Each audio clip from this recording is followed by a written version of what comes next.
¿Cuándo te enteraste que eso de las tierras raras es un tema crucial en la economía y en la geoestrategia del mundo? ¿Por qué es tan importante que Zelensky firme un acuerdo que permita a Estados Unidos explotar parte de esas tierras raras? ¿Es verdad que Ucrania tiene tantas como nos dicen? ¿O en realidad donde hay más explotaciones es en la zona ocupada actualmente por las tropas rusas? ¿Es una excusa para terminar con todo esto? De un modo que parezca, de alguna manera, que Estados Unidos obtiene algo, que Rusia también lo obtiene y que Ucrania no pierde tanto. ¿Te ha sorprendido que, en una hipotética paz para ese conflicto en Ucrania, se dependa tanto de quién queda en la explotación de los enormes yacimientos que allí hay? Independientemente de todo eso, te pregunto otra cosa. ¿Cuándo descubriste que la mayoría de dispositivos y objetos que facilitan, o no, tu vida, dependen de esos minerales denominados raros? ¿Sabías que en España tenemos uno de los mayores yacimientos de Europa en este tipo de materiales, cuya explotación no es posible por el debate medioambiental? El contenido de hoy está dividido en dos partes. Una inicial, en la que vamos a ver qué son y qué suponen para un país, por ejemplo para España, el descubrimiento de este tipo de yacimientos de tierras raras, y una segunda parte en la que vamos a ver qué hay detrás realmente de las negociaciones para su explotación en Ucrania y así poner fin, para terminar, con la guerra. No te vayas, que lo de hoy también te interesa.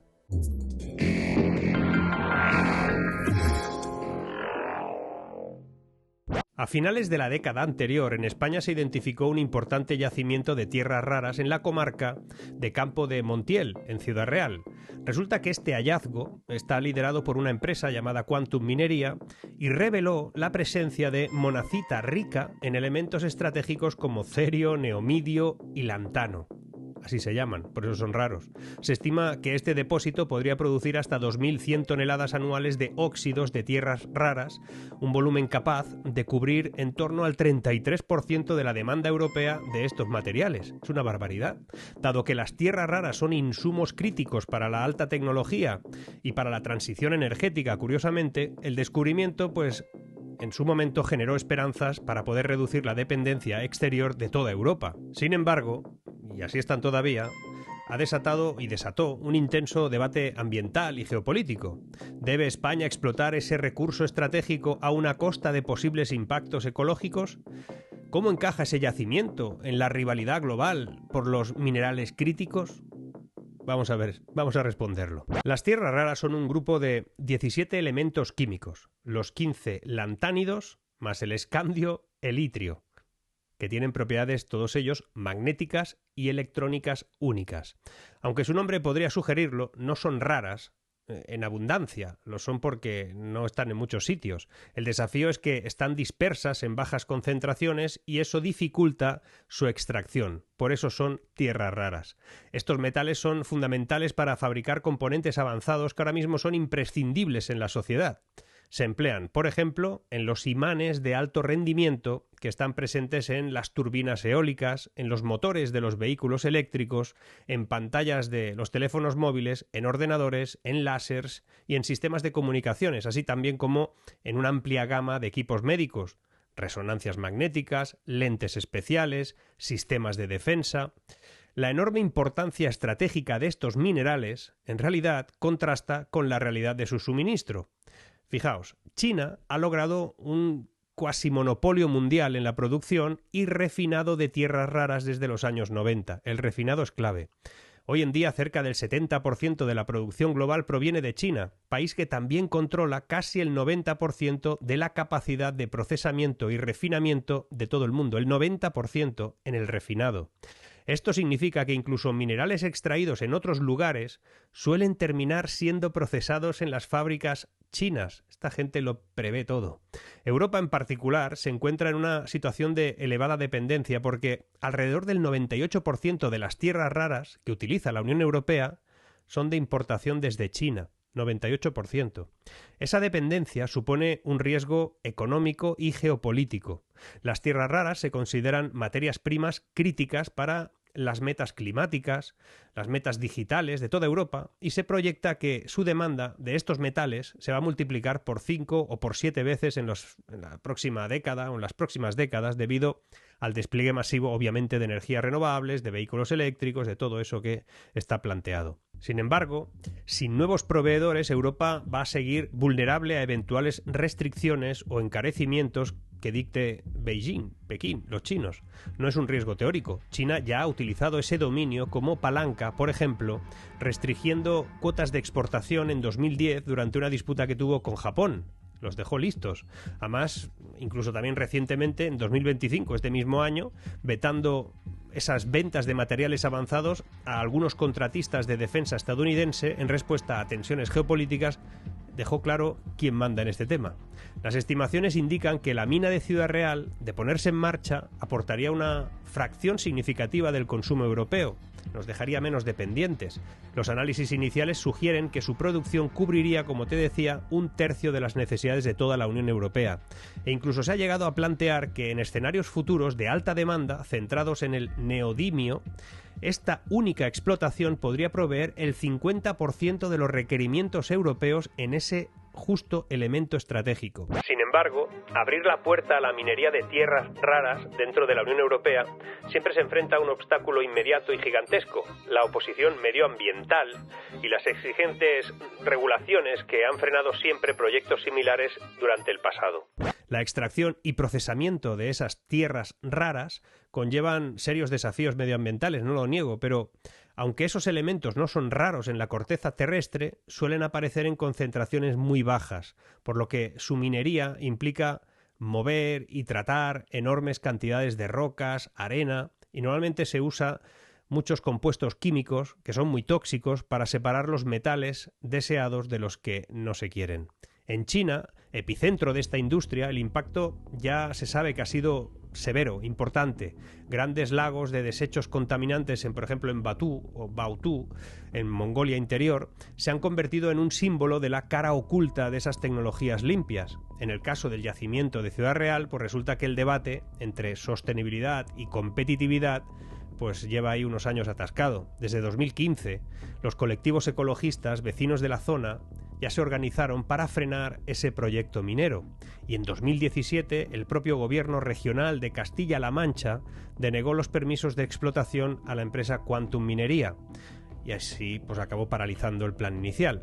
Bueno, pues ahora, ante el nuevo intento de la empresa, que lo está intentando otra vez bajo el proyecto rebautizado como Neodimio, pues la oposición se ha reactivado con igual fuerza en esa región. Los ecologistas advierten que la explotación tendría un alto coste ambiental en una zona de alto valor ecológico, que pondría en riesgo, así lo dicen ellos, los acuíferos, la biodiversidad.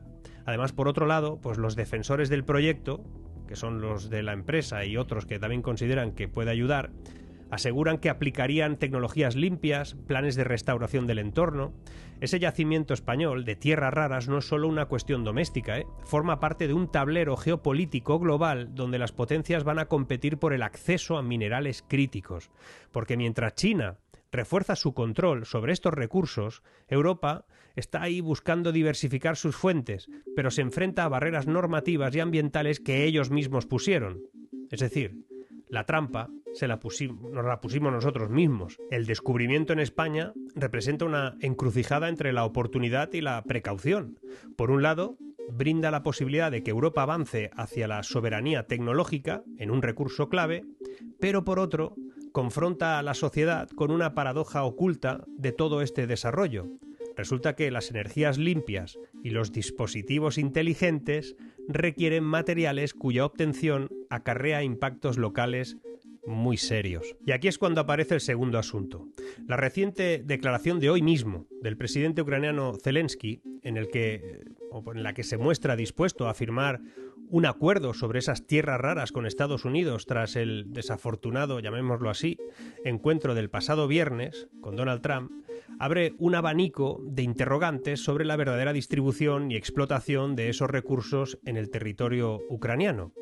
Resulta que las afirmaciones que circulan acerca de la abundancia de esas tierras raras en Ucrania se entrelazan con la complejidad del conflicto y la ocupación de zonas que podrían ser estratégicas. Durante años se ha hablado de que Ucrania posee importantes yacimientos de recursos estratégicos.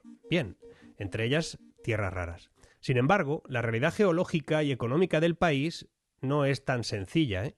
Algunos expertos señalan que, si bien existen reservas significativas en Ucrania, la concentración de estas riquezas podría estar en áreas controladas o incluso ocupadas por fuerzas rusas actualmente. En muchos conflictos, la ubicación de los recursos se convierte en el factor decisivo, y en este sentido, hay especulaciones de que las zonas ocupadas por tropas rusas podrían albergar mayores explotaciones que las otras, lo que complica la narrativa oficial ahora mismo sobre la mesa. La pregunta ¿es verdad que Ucrania tiene tantas tierras raras como nos dicen? Eso se volvería un ejercicio de interpretación entre datos técnicos y discursos políticos, pero la falta de información accesible y verificada por fuentes independientes genera un caldo de cultivo para narrativas de todo tipo, incluso contradictorias.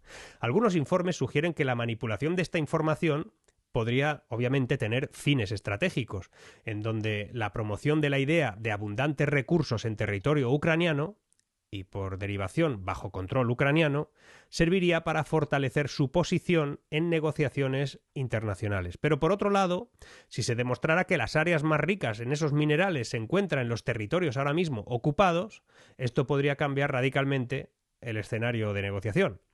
Vamos a ver, la reciente propuesta de Zelensky de firmar ese acuerdo no puede interpretarse únicamente desde una perspectiva económica.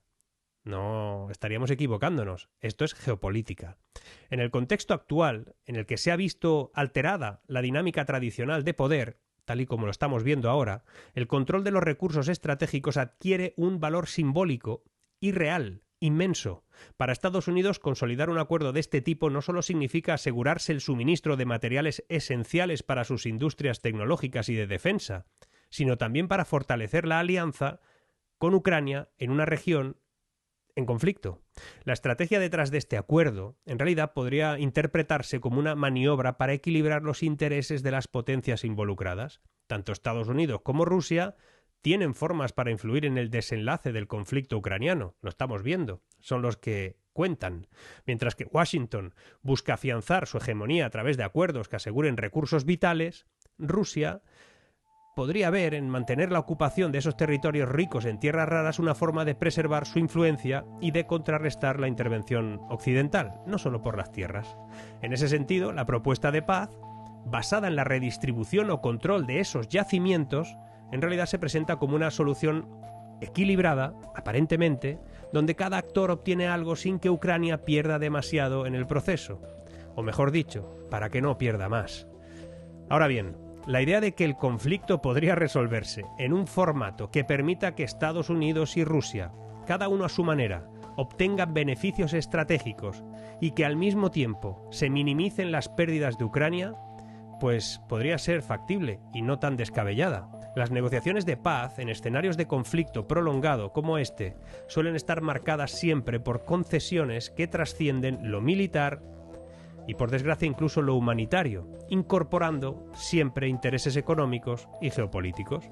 La cuestión de las tierras raras se inscribe en ese marco, en el de ofrecer una moneda de cambio que pueda equilibrar las pérdidas territoriales y la soberanía. Si bien algunos sostienen que este acuerdo podría constituir una excusa para poner fin al conflicto de manera que se mantenga todavía un equilibrio de poder favorable a las dos grandes potencias, Rusia y Estados Unidos, dejando de lado a Europa, es importante reconocer que la situación en Ucrania, en definitiva, es el resultado de un desastre monumental que llevaba alargándose hace mucho tiempo. La presión internacional, la necesidad de una paz duradera y los costos humanos y económicos del conflicto deberían ya impulsar a los actores a buscar soluciones en las que se compartan, si se puede decir así, algunas ganancias estratégicas, y con una participación activa de Estados Unidos en la definición de un acuerdo sobre esas tierras raras se presenta la forma de inyectar un componente económico que complemente la tradicional retórica militar. En lugar de hablar de armas, hablamos de tierras raras. Que sea Trump quien lo lidere es lo que a muchos les molesta, pero nunca acabó una guerra a gusto de todos. La amenaza de Rusia se mantendrá, pero no morirán, de momento, más ucranianos. Ninguna solución será definitiva, me temo. Además, existe el riesgo de que, en ese proceso, las prioridades del pueblo ucraniano queden relegadas en favor de intereses externos. Una paz que se selle con concesiones económicas significativas, como el control de importantes recursos estratégicos, esas tierras raras, podrían traducirse en una pérdida de autonomía para Ucrania a largo plazo. Eso sí que es algo de lo que nadie habla. La pregunta es si al aceptar ese acuerdo en el que se definen límites y redistribuciones de recursos, Ucrania no estaría comprometiendo en realidad su futuro soberano en aras de lograr una tregua inmediata. No lo sé. La diplomacia en situaciones de conflicto raramente se ajusta a la dicotomía de ganadores y perdedores. La posibilidad o la posible redistribución de los recursos de tierras raras en Ucrania se va a ver al final como un mal menor en un escenario en el que la continuación de la guerra implicaría pérdidas humanas, económicas, sociales, todo lo que ha ido pasando y, Dios mío, lo que podría pasar. El acuerdo propuesto, por lo menos el que se plantea, se transforma en un elemento negociador que, a pesar de las ambigüedades que de momento hay, podría allanar el camino hacia esa paz negociada. Ojalá. Sin embargo, la veracidad de las afirmaciones sobre la ubicación, ojo, y el volumen de esas reservas de tierras raras en Ucrania sigue sin estar clara, por mucho que digan. Si las informaciones resultan ser una construcción ideológica o una estrategia de persuasión para atraer la inversión y el apoyo internacional, en realidad se corre el riesgo de perpetuar una narrativa que favorezca a determinados actores.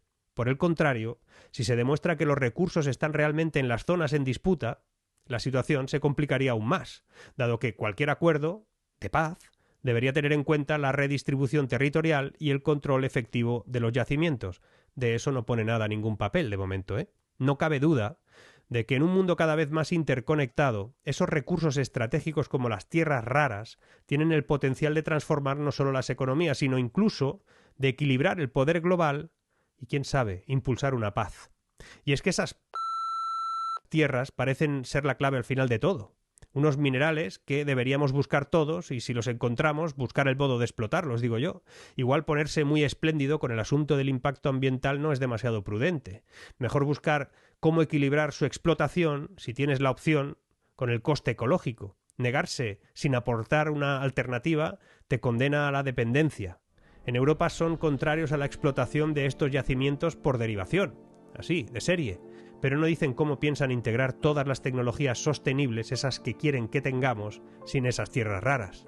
Si seguimos pensando que las obtendremos de fuera, estaremos como con el gas, el petróleo, el té verde. Marie Curie decía, y de esto sabía mucho, que nada en la vida debe ser temido, solo comprendido.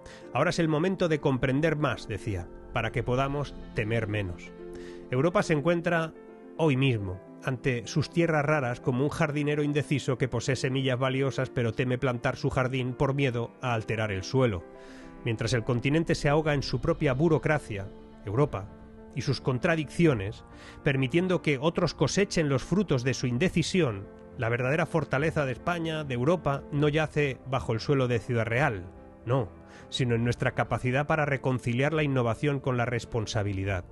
Quizás el verdadero tesoro no son los minerales en sí, como están diciéndonos también en el sentido de Ucrania, sino en la oportunidad de demostrar que podemos alcanzar cierta soberanía tecnológica sin sacrificar nuestros valores ambientales. No pasaría nada. En nuestras manos está convertir ese dilema en el catalizador de una nueva era de innovación sostenible y responsable.